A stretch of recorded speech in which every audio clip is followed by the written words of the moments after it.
Qui vous est arrivé, vous, d'être maltraité? Non, ça va. Ça va, heureusement. Je suis passé entre les gouttes pour l'instant. Mais est-ce que vous l'accepteriez?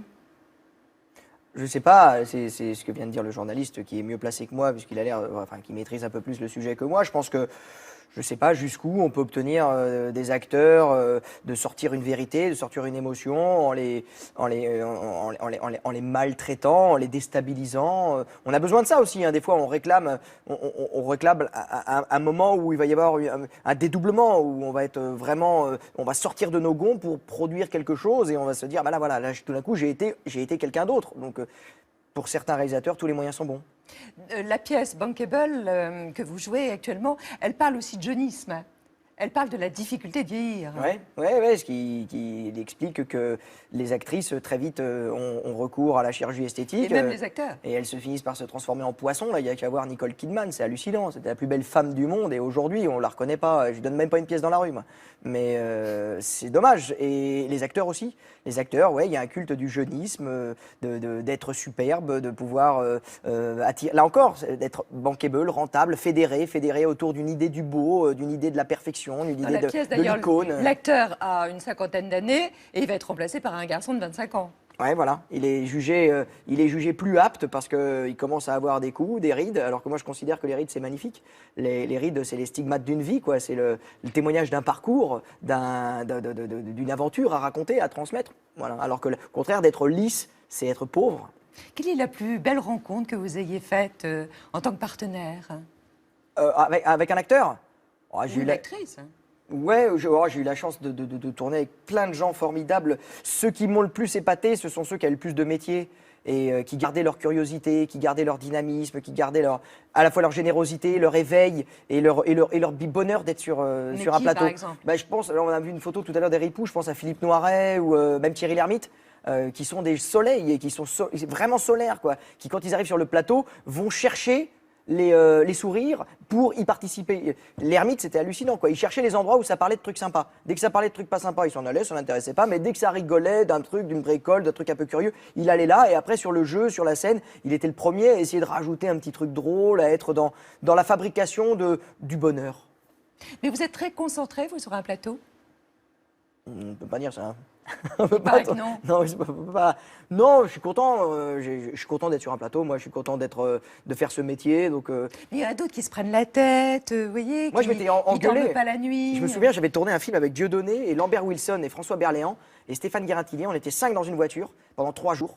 Et on faisait que des conneries. Avec François Berléand et Dieudonné, on faisait des vannes tout le temps. Et à un moment, Lambert a craqué et nous a dit arrêtez, quoi, arrêtez, j'arrive pas à me concentrer. Et lui avait besoin de ça avait besoin un petit peu plus, alors que c'était quelqu'un de savoureux, hein, c'est quelqu'un de délicieux, qui est le premier à déconner, etc. Mais dans le travail, il avait besoin de cette espèce une petite coquille, comme ça, un petit cheminement pour quitter son habit du quotidien pour rentrer dans celui du comédien. Moi, j'avoue que j'ai pas besoin de transition, etc. Donc, faut savoir le respecter. Mais oui, c'est là qu'on voit les natures. Dans cette voiture, en tout cas, ça a été une espèce de précipité, quoi, chimique, où on voyait les différents ressorts de la manière de se concentrer pour aborder la scène. Vous partagez votre vie avec une comédienne, hein, on le disait, Marie-Julie Bopp. Quelle est la mauvaise facette, en fait, de partager le même métier dans un couple? Moi, je vois surtout des bonnes facettes, c'est qu'on se connaît, on se comprend. Là, moi, je viens de commencer une pièce donc, au Théâtre Montparnasse, et donc il y a une urgence. Je suis sur ça, je me concentre, et du coup, elle sait que tout ce qui est autour est un peu satellite pendant une semaine. Donc, elle prend en charge un peu plus le quotidien, l'intendance, les courses, les enfants. Elle multiplie les trucs pour me laisser m'installer et pénétrer le rôle. Elle sait, elle connaît les moments où on a besoin d'être un peu sur soi, et on parle le même langage. Après, l'inconvénient, c'est que je sais les désirs qu'elle a en tant qu'actrice, et quand moi je travaille et qu'elle elle ne travaille pas, je sais la souffrance qui peut petit à petit s'introduire, s'installer, le besoin de... On n'est pas acteur dans nos salles de bain, on a besoin de s'exprimer, on a besoin de jouer à la face du monde. Donc quand il y en a un qui travaille et pas l'autre, ça peut être assez instable et assez inconfortable pour le couple. C'est un obstacle d'être la femme de Laurent Deutsch? Mais dans le métier?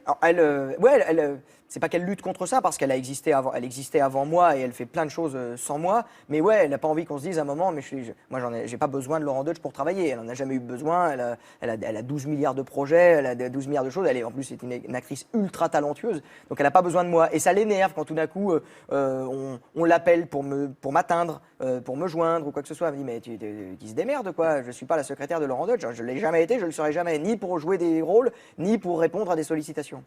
Est-ce que vous votez au César? Oui. Vous avez un favori? Pierre Ninet. Je l'adore. Il est super. Il est génial. Voilà. Dans France? Dans France, ouais. Dans France, le film est sublime. Il est bluffant dedans. Il est bluffant dedans. Il est bluffant dans tout ce qu'il fait d'ailleurs. Roman Polanski, il a eu raison de se retirer de la présidence des Césars? On est dans une époque inflammable, virale, où tout d'un coup, tout va devenir un interdit fou. Alors que ça fait 40 ans qu'il y a eu l'effet de ce qui lui est reproché, que je ne commenterai pas, je ne sais pas trop ce qui s'est passé, apparemment il y a quand même quelque chose, hein, je le dédouane pas, mais c'est à 40 ans, et en 40 ans il a fait tout un parcours, il a été président de plein de festivals, il a été président du Festival de Cannes, et on ne lui a jamais ou peu empêché d'être président des Césars, et en plus il y a sa place en tant que réalisateur.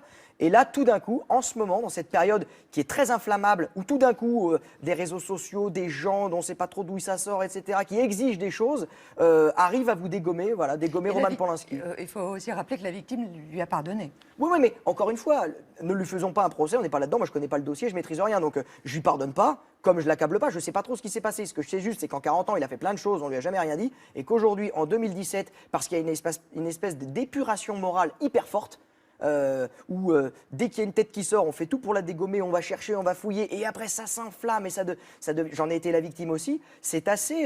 C'est vrai que vous en avez été victime sur les réseaux sociaux, vous. Ah oui, oui, on moi est j'ai été très attaqué, dur avec vous. Est-ce que vous le comprenez, ça? Pourquoi il y a tant d'inimitié vis-à-vis de vous? J'en sais rien, peut-être parce que j'ai aussi beaucoup de fans, alors il faut rééquilibrer, et ça fait pas de mal, parce que d'avoir des critiques, ça vous remet les pieds sur terre. Mais vous savez que même César, quand il était empereur, payait Catulle pour qu'on dise du mal de lui, donc ça me fait du bien, moi je les paye pas, c'est gratuit.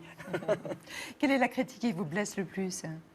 La critique, il y a beaucoup de critiques qui vous blessent, parce que vous vous sentez incompris, vous vous dites mais ils n'ont pas compris mon travail.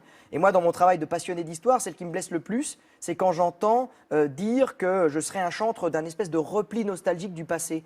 Mais c'est tout l'inverse, moi. C'est parce que j'aime mon présent que je me renseigne. Il y a une orientation même idéologique. Oui, qu'on va dire, bah, il n'aime pas la France d'aujourd'hui. Il va se précipiter dans le passé parce que la France d'aujourd'hui, métissée, multiple, plurielle, ne lui plaît pas, donc il veut... Mais c'est complètement faux. Donc il est réactionnaire. Voilà, mais c'est complètement faux. Moi, j'aime l'histoire à partir du quotidien, à partir de la géographie. C'est parce que j'ai la sensation de vivre dans un pays merveilleux, plein de surprises, complètement inattendu et passionnant, que je vais chercher l'histoire pour mieux décrypter et apprécier et continuer à aimer vivre dans mon présent. C'est le présent qui m'a amené à l'histoire et pas l'inverse. Vous êtes bankable, vous. Dans l'édition, ça va bien. Ça, c'est certain. Ça va, ouais. Le premier métronome 1, c'est 1 600 000.